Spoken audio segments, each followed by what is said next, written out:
Hello, and welcome everyone to our third session of this four-part Mindfulness and Menopause series, where today we will focus on cheering yourself on and being your own coach to create a thriving mindset. You know, when I think about it, we all want to live happy and healthy lives, and doing things for yourself and taking that time for yourself is so very important to achieve that happy and healthy lifestyle. My name's Kim Fancher, and I'll be your host again today. We here at Positive Health are just so very honored, especially during this World Menopause Month timeframe, to be able to bring experts in to share some great information on menopause topics like this one that can help ease your menopause journey. And now I'd like to introduce our guest speaker, Cheryl Jones, who will be sharing her mindfulness expertise and passion with us today. Cheryl brings a lot of experience in the mindfulness space and has been recognized as one of the 12 most powerful women of the mindfulness movement by Mindful Magazine. Hello, Cheryl. How are you doing today? Hey Kim, I am doing well. I am so excited to be here for this third session. Well, we are very excited to have you with us again and looking very much forward to, trying to see how we can be our own cheerleaders here. Absolutely. It's very important for us to have support for our health journey, our menopause journey, and for life and whatever we're facing and dealing with. And at the same time, I think there's an upskilling where we can also cultivate our mindfulness practices and some new wellness skills so that we can approach this and navigate this journey with some new coaching skills. So that's really what I'm going to be talking about today is, when I say be your own coach, that doesn't mean you shouldn't have a coach. That can be a super helpful resource in your life. But there are also skills that you can apply that coaches use that will help people to thrive forward. So even if you do have a coach, it's how do we develop this coaching mindset, which is like a growth mindset where we're looking at ourselves and what's happening with compassion and with patience, but also persistence. And how does that help us shift our perspective so that we can actually create this mindset where we are helping ourselves thrive one moment, one breath, one conscious choice at a time. So in this session today, I want to just do a short guided meditation. I do this because I think that, whatever you were doing before you came to this session, we do ourselves a favor if we just give ourselves a slice of space. Then I'm going to talk about different areas of wellness. We know that wellness is holistic and it's very broad. I'll help you to create your own personal wellness vision. And we'll do an exercise that will help you get in touch with, why do I want this for myself?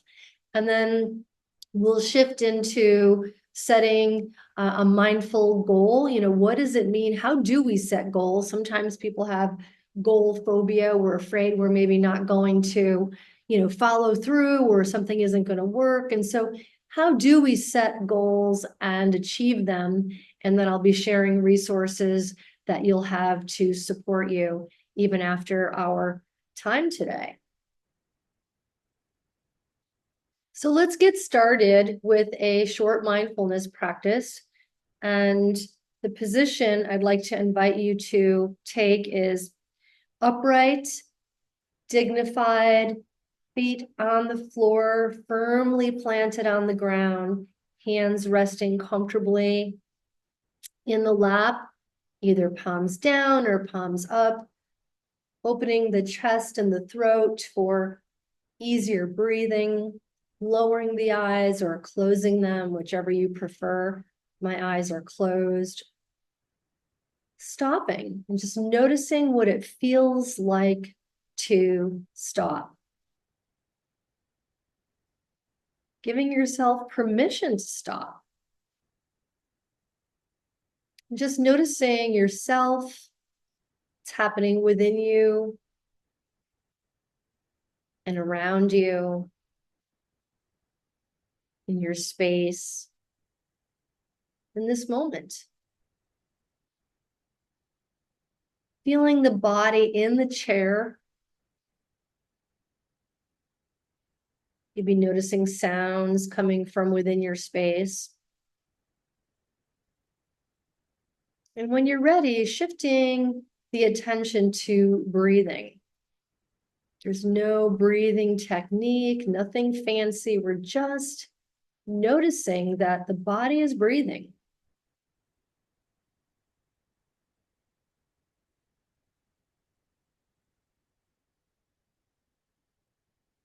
Beginning to follow the flow of the air as it moves in and out of the body.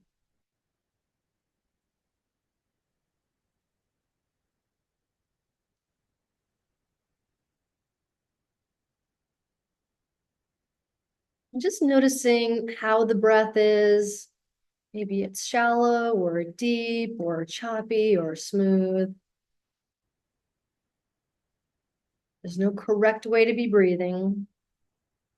Just letting the breath be as it is in this moment.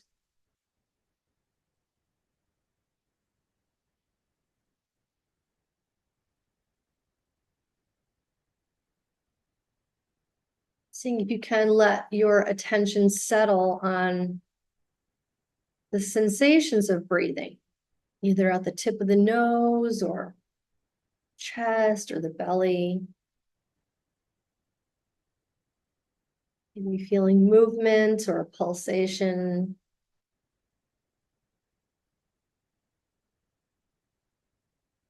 Noticing what it feels like to be breathing.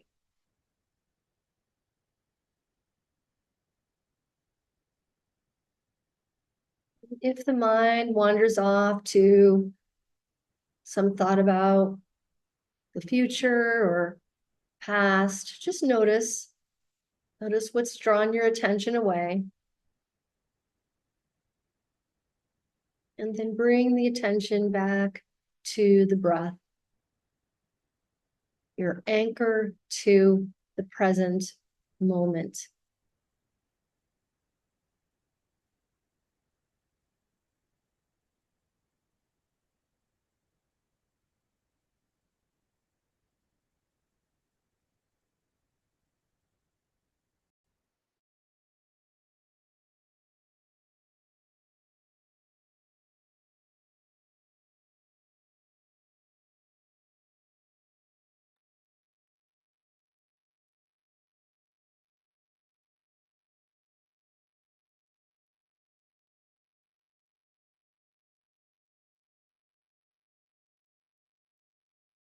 As we near the end of this practice, following 3 more cycles of breathing, being as present as is possible for each breath.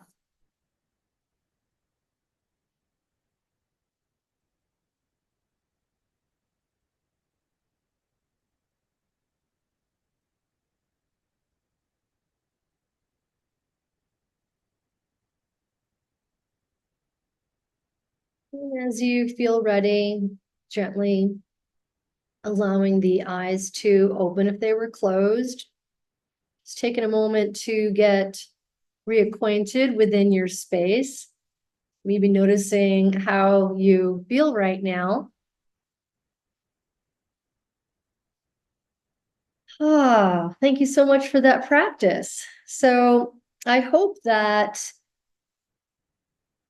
this feels accessible to you. And what I mean is that, as we are busy going through the day, so often we forget to stop and we end up racing through the day in a very stressful state.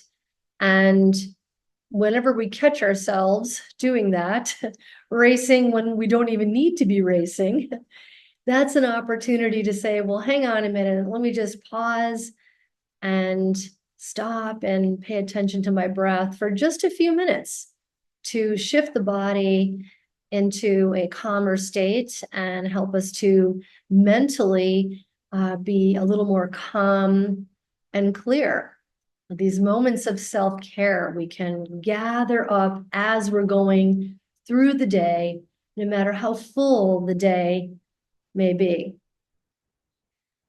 So I'd like to shift now and talk a little bit about wellness and a few of the areas. This is how I categorize wellness. So you'll see many different diagrams and infographics, and people have different names and ways that they group the various aspects of wellness. And this is my model. This is a model that I've massaged over the years, but it never really changes in terms of the areas or the aspects.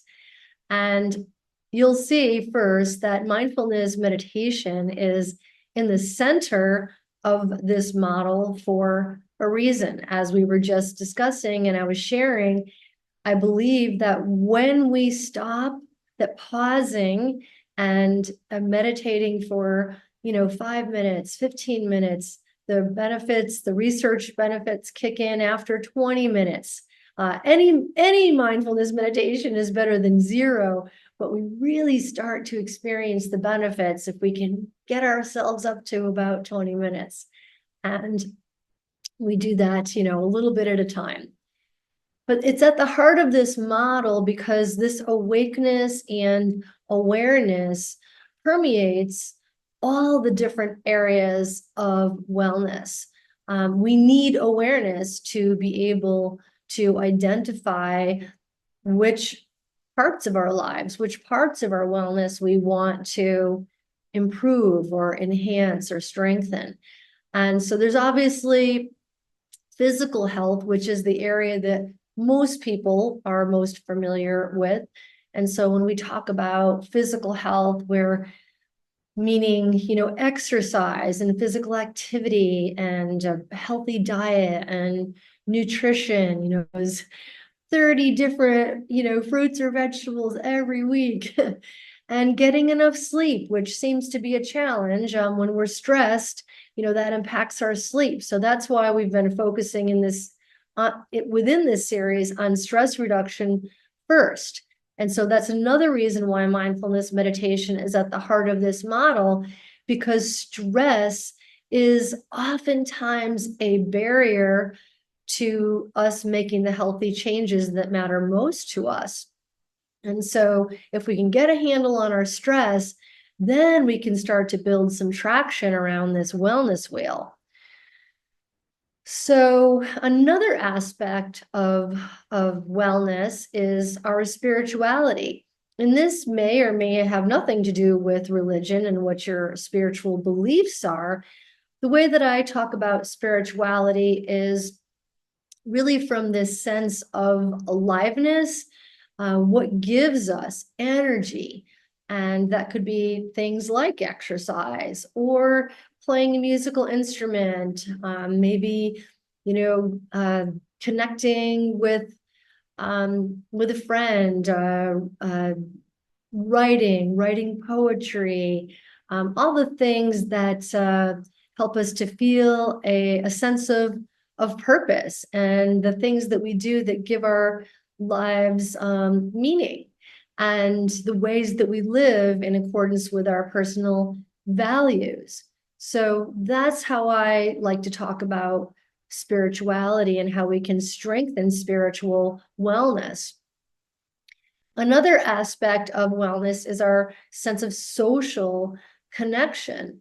And so, it's really about feeling like we have enough meaningful conversations and connections to other people to offset any loneliness. I think that we all feel lonely sometimes, and that's natural, but we also need to be in contact with other people. So this social connection, where do we feel these meaningful connections that might come from our family members, or maybe our friends or our neighbors or people we know at our yoga center or a walking group, some other community organizations that you may participate in. So where do we get these connections, and how can we strengthen these interactions so that they are meaningful to us, beyond just the weather? Some conversations that are nourishing. So continuing around the wellness wheel here, let's move to emotional resilience. So mindfulness practice helps us to tune in to how we are feeling in the moment and making room to acknowledge however we are feeling, whether it's a pleasant feeling or an unpleasant feeling. And it's not about dwelling when we're feeling down or angry or frustrated. It's just noticing, giving ourselves permission to notice how we are feeling in a moment. And if it's a difficult emotion, if it's a difficult feeling, how can we learn to compassionately work with those difficult feelings in a way that help us to build resilience, our ability to work positively with negative emotions and confidently helps us to build resilience. And it also helps us to build emotional intelligence, so that actually can strengthen our relationships with others. So right back to social connection. So all of these aspects of wellness are not little islands that stand by themselves. They're completely interrelated. So the last aspect that I'll talk about is mental well-being. This has become very prominent in our awareness as a society, right? Mental health is finally becoming part of our wellness that has less stigma, and we're understanding how important this is to help us to be able to thrive forward for whatever we are facing in life, whether it's our menopause journey or some other health issue or family issue or work issue. We know that our mental health really does matter. And to me, it begins with noticing, well, what are the thoughts that are going through my mind? So from a mindfulness perspective, that is what we do in mindfulness meditation. We are noticing, what are the thoughts going through my mind? And we're noticing without labeling thoughts as being good or bad, okay to have or not okay to have, positive or negative. We're not blocking thoughts out. We're just noticing, what are the quality of the thoughts going through my mind? Getting familiar with the thoughts going through the mind is the first step in creating mental well-being from a mindfulness perspective. And then we learn to work with the busy mind. We learn to tame the monkey mind. We learn to acknowledge when we have stressful thoughts and use that as a cue to stop, to put our 2 feet on the ground, to tune into the breath, and to follow the breath in and out and get ourselves back to being in the present moment. So all of this contributes to our overall health and well-being. And so that even when we are going through our menopause journey and we're noticing, some things that are changing within our physical bodies, and we're noticing that our emotions may be heightened or feeling more emotion than we're used to, and maybe the mind gets racing. This is where this view of wholeness, seeing yourself as a whole person in all of these areas, will help to broaden the perspective. So we're not just always focused on the symptoms related to menopause. They are there, they are real. We're trying to manage them with as much grace and ease as possible.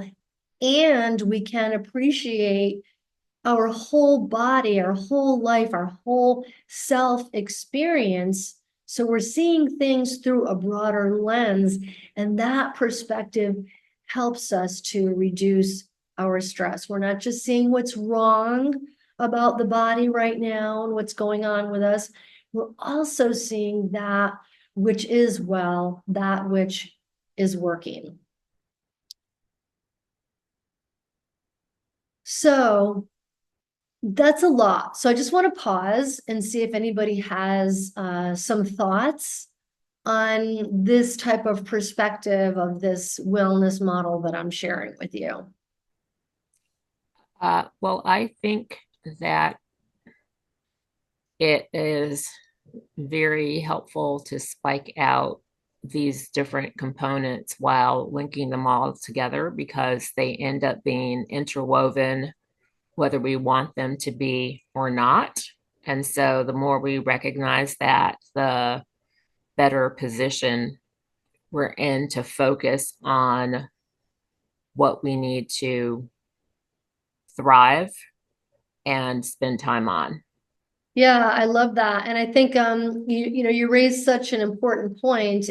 We're not going to be able to thrive in all of these areas at the same time, and that's okay. We would be so enlightened if we had that all going at the same time. But it gives us hope that we can shift. Like if one thing isn't working so well, that there's another area that we can put a little more energy and intention into that will actually help us feel more empowered when we don't necessarily like what's happening. So thank you for that. And I want to switch now, shift now to what you might be familiar. Maybe we've even created your own personal wellness vision at some point in your lifetime. So the invitation here is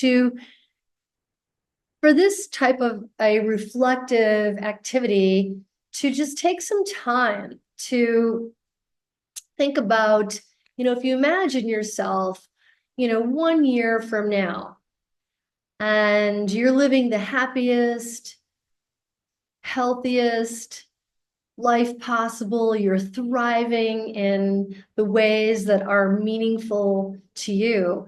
I'd like to just guide you through some of these questions that will help you to create your personal wellness vision. So first, what specifically are you doing more of? So when you imagine yourself living a life where you're thriving, what are you doing more of? And what are you doing less of? Who are you doing this with? And I invite you to imagine, how are you feeling? And what's motivating you? And finally, how do you think your life will be better?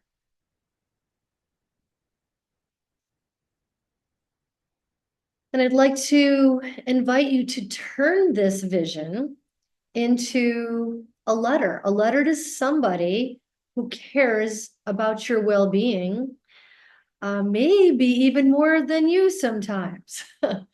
So we're thinking of that special person who just always has our back and is invested in us being as healthy as possible. And I'd like to invite you to take that vision and turn it into a letter to this person where you say, "Dear Kelly, amazing things are happening." So whoever that person is for you. And so turning your wellness vision into a letter that, where you're sharing all of the wonderful things that you're experiencing, the health benefits, maybe the calmness that you're feeling, and the trust and the hope that you're experiencing, and how your body, how you're enjoying your body, and new recipes, and sleeping better, and having all kinds of energy. And just feeling positive. So whatever that looks like for you, we're turning this into a letter. And then what we can do with this letter is, at the end of every day, this is really helpful for people who like to journal. You can, at the end of every day, journal what is one thing that you did that helped you to live your vision. What did you do that was in alignment with your wellness vision?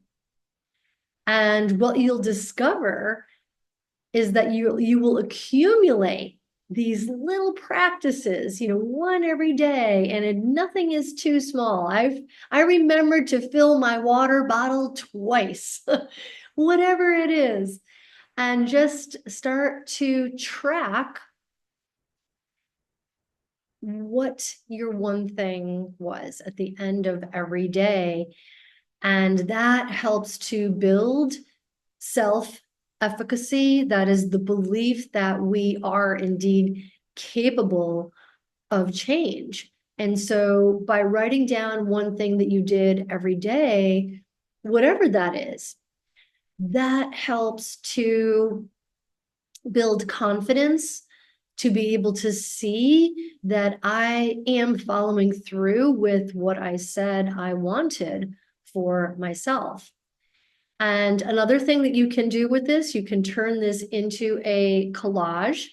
For those of you who have magazines, or instead of recycling them, start saving them, and you can get a poster and tear out, cut out all of the pictures that reflect things that you wrote down for your wellness vision, and make a poster, make a collage, and put this in a highly visible place, maybe not on your refrigerator if company comes over, but maybe in, the back door of your bedroom, or some other place where it feels special and private to just you. And then again, at the end of every day, to write down or put it in your smartphone, wherever you feel comfortable, wherever you like to track things or keep track of things. And note the one thing that you did every day to live in alignment with your vision for health and well-being for yourself. So again, we're building confidence.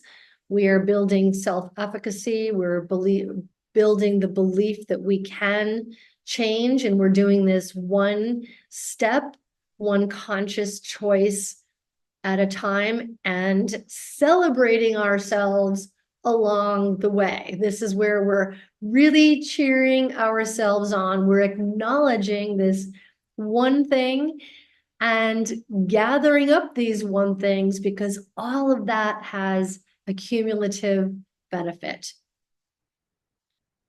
So when it comes to goal setting, I know sometimes the word goal can have a different feeling to different people. Some people are very goal oriented and they love that language.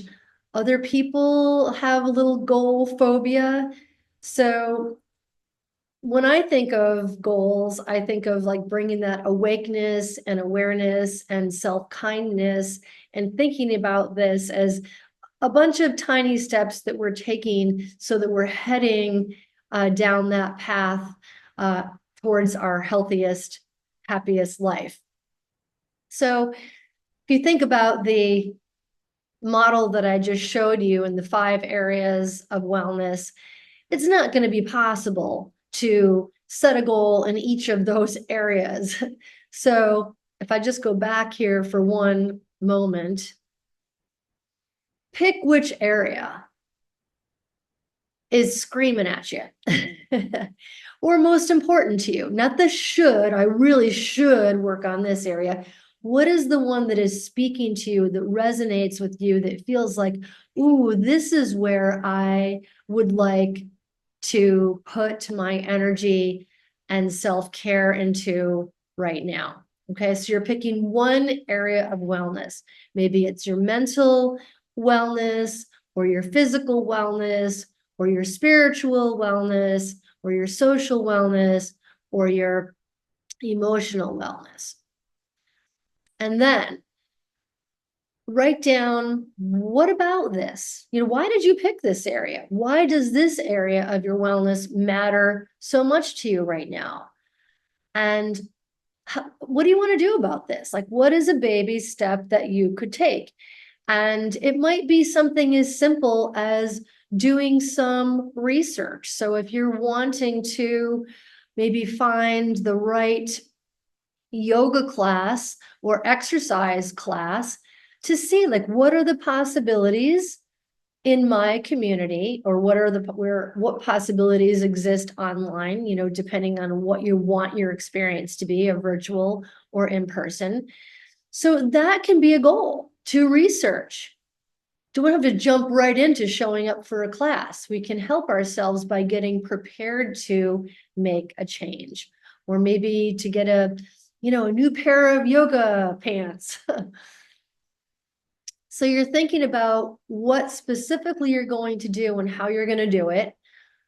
And then how will you measure your success? How will you track that you've kept this promise to yourself? And if you weren't able to, if it didn't work out, if you signed up for a yoga class and you didn't make it, well, what was the barrier? What was the obstacle? What got in the way of you following through with what you said was important to you? And again, we're not doing this with self-judgment. We're doing this with self-kindness and curiosity.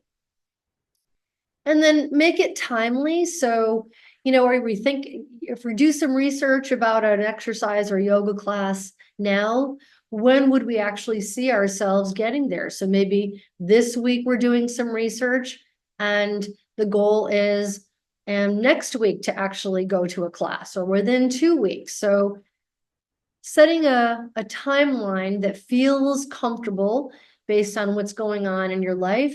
And then it's always helpful to have a support buddy. So maybe you can find somebody to go to class with you, or maybe it's somebody who will meet you for tea after, or somebody that you send a text to after and say, hey, guess what?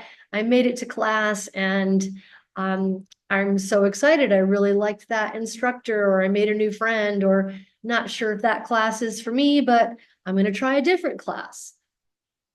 So the way that we make our wellness vision real for us is by doing one change at a time, one step at a time, one goal at a time. So just think about what that goal might be for you. And as we are wrapping up, I have something that I'd like to read to you. And it is a poem from my mindfulness-based stress reduction training. Maybe you've heard this before.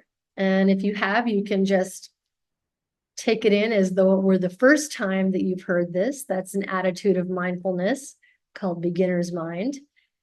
So this is called Autobiography in 5 Short Chapters by Portia Nelson. So if you want to just relax and enjoy being read to. Chapter 1. I walk down the street. There is a deep hole in the sidewalk. I fall in. I am lost. I am helpless. It isn't my fault.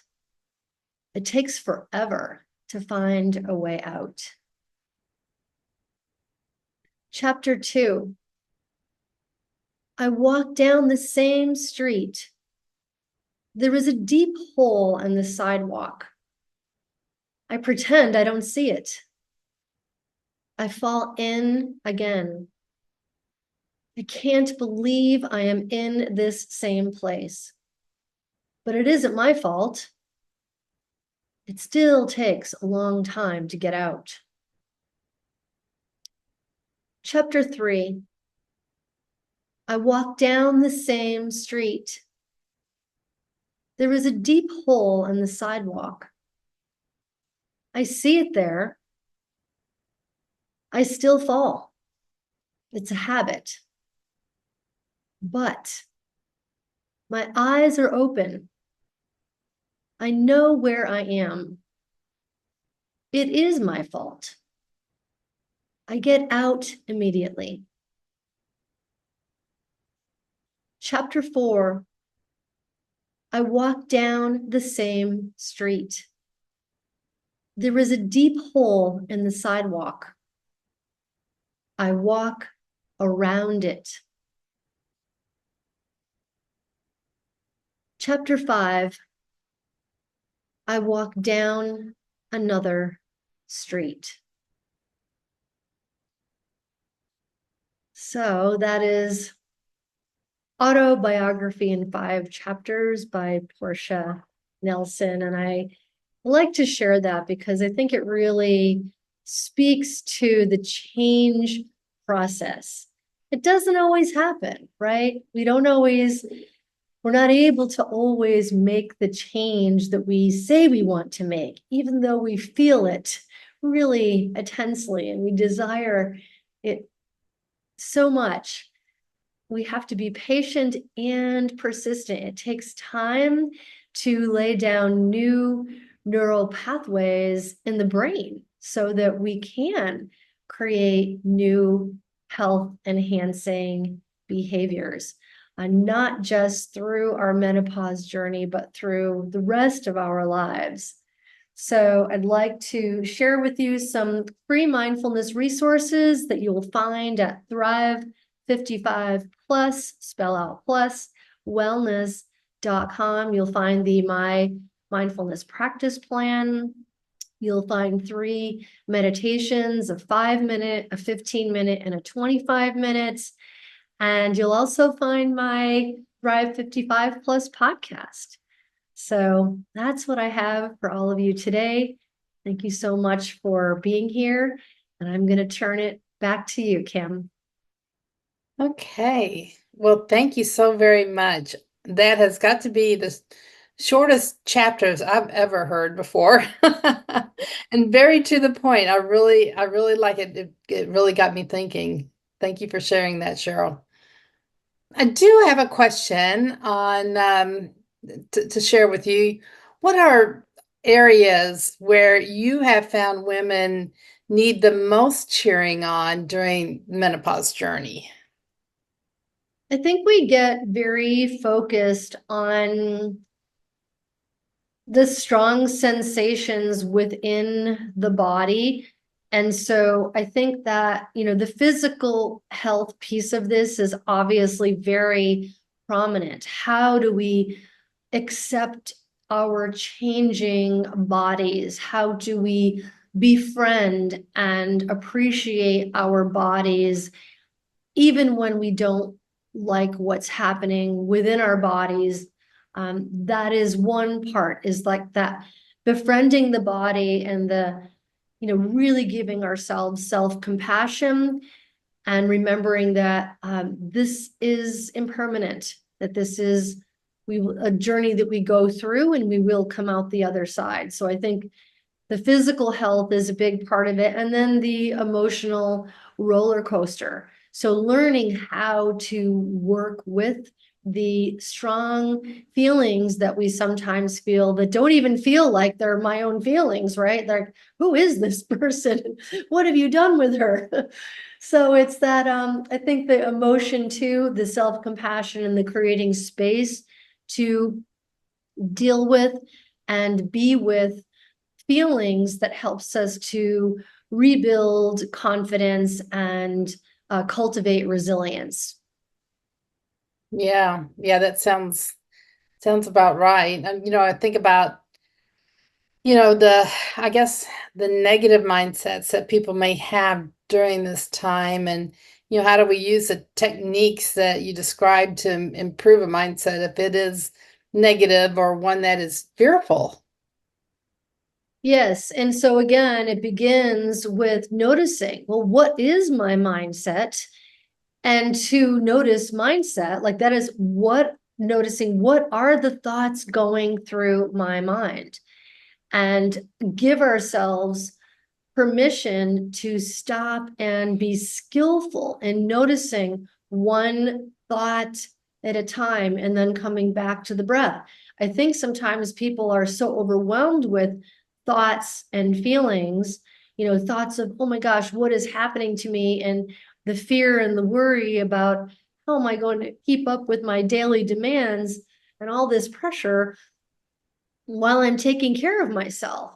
And so it's first getting familiar with what are the thoughts that are going through my mind and learning to not be taken away by them and be, kind of dragged down by them. Learning to skillfully work with thoughts, skillfully work with feelings, and so that we have the energy for self-care. Right. That's so important. Well, I want to thank you, Cheryl, for this great presentation and the practice that you provided. And, one thing that really jumped out at me was, when you mentioned to be familiar with what is well, along with what is not so well. Because, I think sometimes we focus on where we can improve all the time, but it's so important to celebrate with what is going right out there as well. Yes, because we're wired. Our brains are wired to keep us safe. It's a protective mechanism. So we're always on the lookout for the negative. We can retrain our brains to not ignore, Pollyanna-ish, not ignore things that are unpleasant, but also to see what is pleasant, so that through menopause and through life, we see the whole view, not just what's wrong. We see what's wrong along with what is right. And what we probably realize is that there is a lot more that is right than is wrong. A lot more that is working than is not working. Yeah. Yeah, and acknowledging that is so important. Okay. Well, thanks again, Cheryl. We hope that everyone can join us for our last session of this 4-part series next week, and other webinars as well that are scheduled in the future. We here at Positive Health are leveraging the power of webinars and podcasts to build awareness on many important menopause-related topics. So I'd like to share with you all what's coming up. And here again, next week, we have our last session in this 4-part series where Cheryl will be talking about embracing your wisdom and know what you need to heal and thrive forward.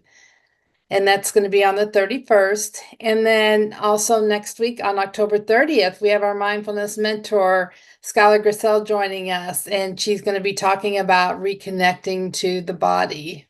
Then also, I'd like to remind everyone of this month's podcast that we released the beginning of the month in regards to herbal medicine, where you can hear from Kay Ahmed, a clinical herbalist, on how herbal medicine can be used to address menopause symptoms. And then if you aren't already a member of Positive Health, please feel free to join in using this link, positivehealth.com/membership, or maybe you know a friend or someone else that could benefit from this program. Our pilot program is offering a holistic, one-stop digital health experience, supporting your body, mind, and spirit. And right now it is free to use until March 31st. So join in if you're not already a member. One more thing, our menopause journey community. We have a fabulous community that we started up that it's a great place for people to get together, to share stories, to laugh, to maybe pick up on some new resources that they weren't aware of. And if you want more information on how to join, feel free to email us at info@positivehealth.com. All right. Thank you, Cheryl. I hope you have a wonderful week, and we look forward to the last session that you'll be presenting for us next week and wrapping this all up. And this whole Mindfulness for Menopause series has just been fabulous, and you've given us a lot of things to think about and how we can really use a pretty solid, easy practice to ease our menopause journey and release some of those feelings or symptoms that we may be experiencing. Have a great day. Thank you so much for having me, Kim. Thank you.